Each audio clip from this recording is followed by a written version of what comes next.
மாதிரி உங்கள் எல்லாருக்குள்ளேயும் ஏதாவது ஒரு திறமை ஒன்று ஒளிஞ்சிக்கிட்டு இருக்கும். அது என்னென்னு கண்டுபிடிச்சி கைத்தட்டுற நீங்களும் கைத்தட்டல் வாங்கணும். என்ன நண்பா?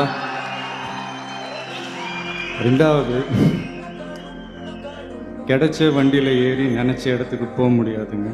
நமக்கான ட்ரெயின் வரணும்னா நாம் கொஞ்ச நேரம் பிளாட்ஃபார்மில் நின்று தான் ஆகணும். என்ன நண்பா? எனக்கு உண்மையாக ஒருத்தரை வெறுக்க தெரியும், பொய்யா ஒருத்தரை நேசிக்கவே தெரியாது. என் மூஞ்ச காட்டி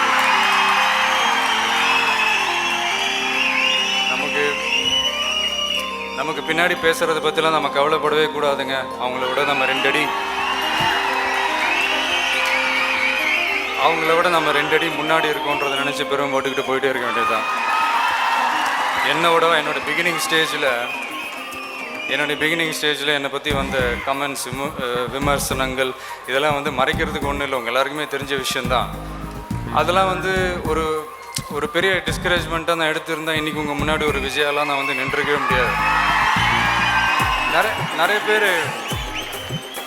நிறைய பேர் சொல்லி கேள்விப்பட்டிருக்கேன், வெற்றிக்கு பின்னாடி ஒரு ஆணோ ஒரு பொண்ணோ இருப்பாங்க அப்படி இப்படின்லாம். ஆனால் எனக்கு பின்னாடி நிறைய அவமானங்கள் தான் இருக்குது. கிட்டத்தட்ட நம்ம எல்லார் லைஃப்பும் ஒரு நதி மாதிரி தான் வச்சுக்கோங்களேன். அதாவது ஒரு நதி ஒரு இடத்துலேருந்து அப்படியே புறப்பட்டு வரும், அதனுடைய ஒரு ஓன் பாதையில், இல்லைங்களா?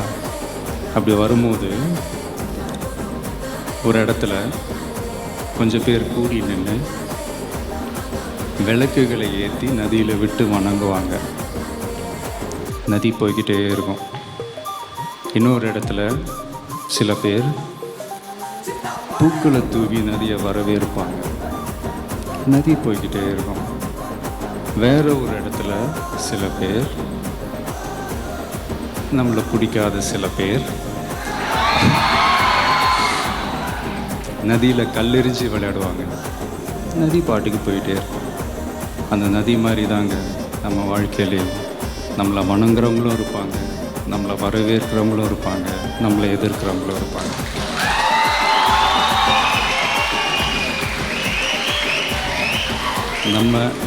நம்ம வேலை, நம்ம கடமையை செம்மையாக செஞ்சுட்டு அந்த நதி மாதிரியே problems will come and go, கொஞ்சம் சில் பண்ணு, அவ்வளோதான் மேட்ரு.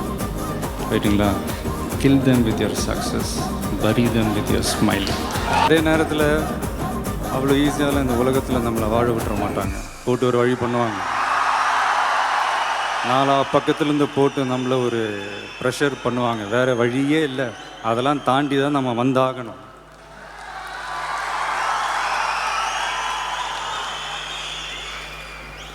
எல்லாருக்குமே நம்மளை பிடிச்சி போச்சுன்னு வைங்களேன், அப்புறம் லைஃப் போர் அடிச்சிடாது.